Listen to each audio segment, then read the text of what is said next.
collecting my bag from the Excel Centre. Managed to meet up with the old famous Ben Parks, so that was good. And then, yeah, the next day, or a few days later, made my way down. It's frickin' mania with all the frickin' trains cancelled.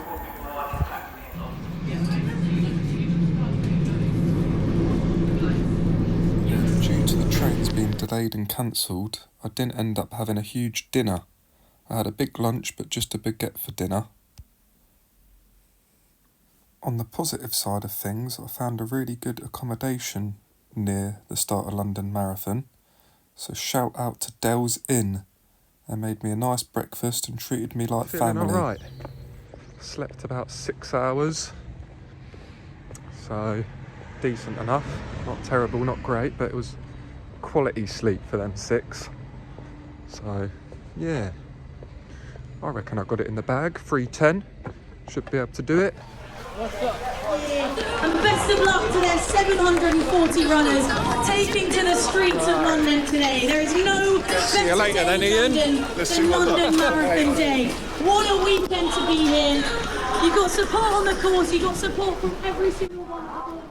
My mate Ian, who's going for a 3-hour marathon, which he actually does manage to hit today, so well done to him.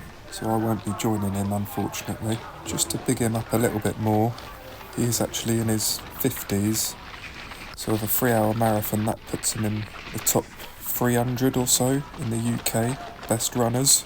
It's all about the vlogs now, isn't it? Yes. Not about the running, about the recording. No.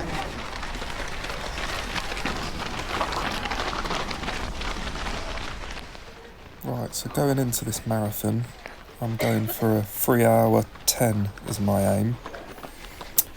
Reason being behind that is looking at my HRV there, it wasn't all that good.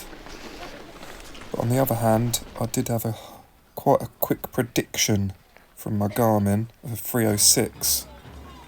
So I thought, you know what, I'm going to sort of take a bit of a conservative approach, run for a 3:10.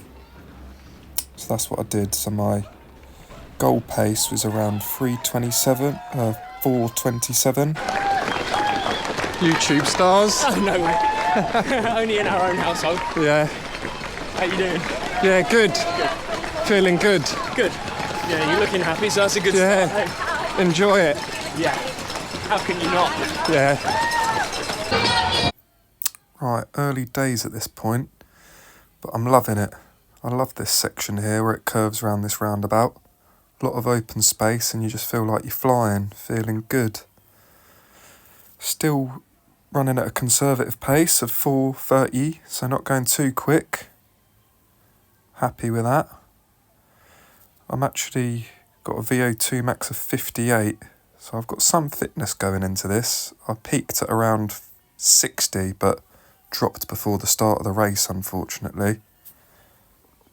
Looking at some of the training that I'd done for the last 3 months or so before the race, I'd done around 4 long runs between 20 to 30 kilometres, mainly around 25k. My peak mileage was 90k's in a week, which was quite a lot because I've never run that far before in my life. So I went into it decently.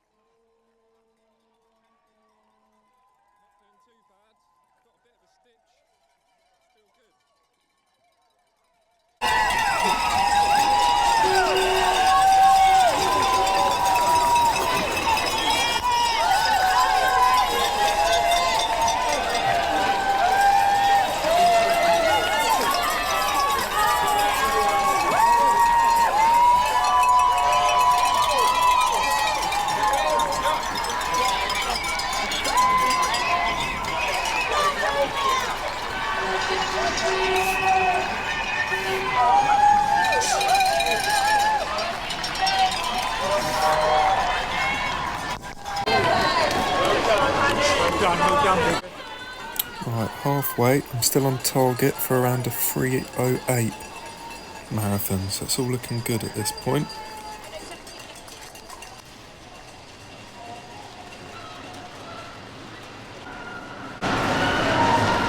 Starting to feel it in the legs now. Oh, what's that? 24. Okay. Still alright, cardio's alright. Legs are killing though.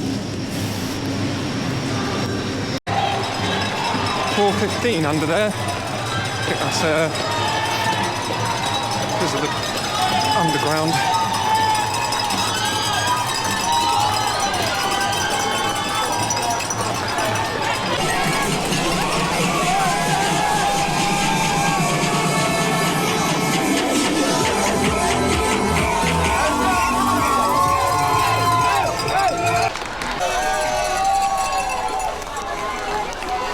You feeling good, mate? Stomach, No, just everything, mate. legs, cardio. This is what's happened, mate. Your cardio's good. You're talking. Good luck, man. Good luck, mate.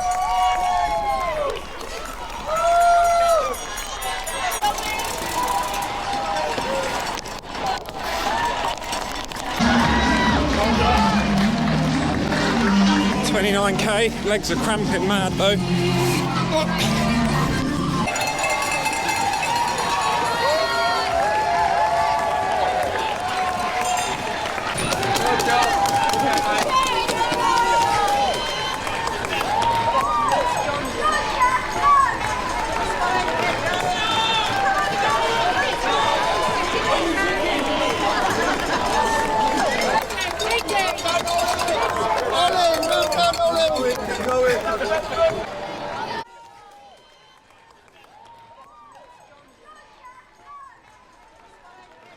And that was it.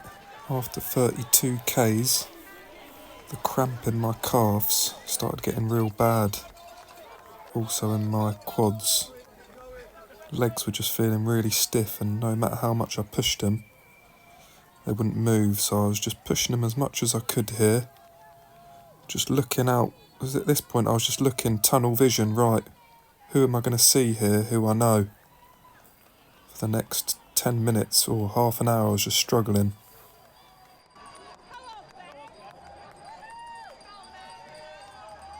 Hey!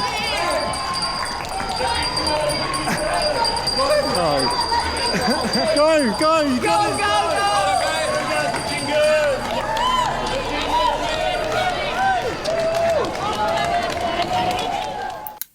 Luckily I got that nice little boost from my mum and my brother there, but even that wasn't enough to stop the cramp. I had all the motivation and I had all the energy, but unfortunately the cramp was just causing my legs to totally stop. Yeah, unfortunately the footage, the camera had run out of charge at this point, so all I can show you is this and explain to you that I was stopping and my pace was slowing and slowing to the point where I was at 7 minutes a K, and I was just giving people fist bumps on the side of the fence, and they were just like, keep going. Oh, my calf muscle was so badly cramped that when I landed, it was at an angle, and I was nearly falling over at this point.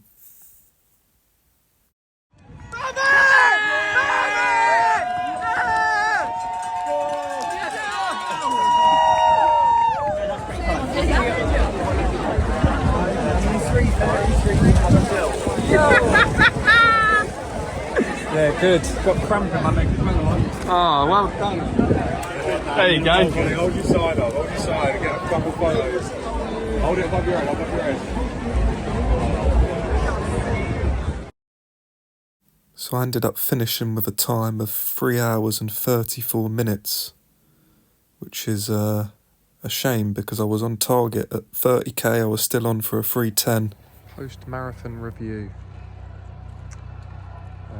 Basically, didn't go to plan. I've managed to hold a pace, a 3 hour 10 minute marathon pace. Got to about 30k, that was me done.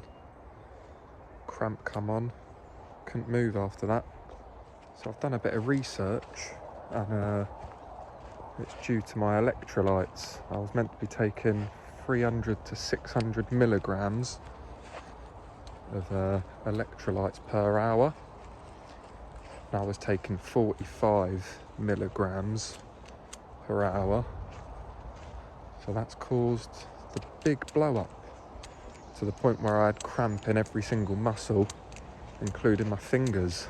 So I had to be pulled into a medical tent and they had to massage me.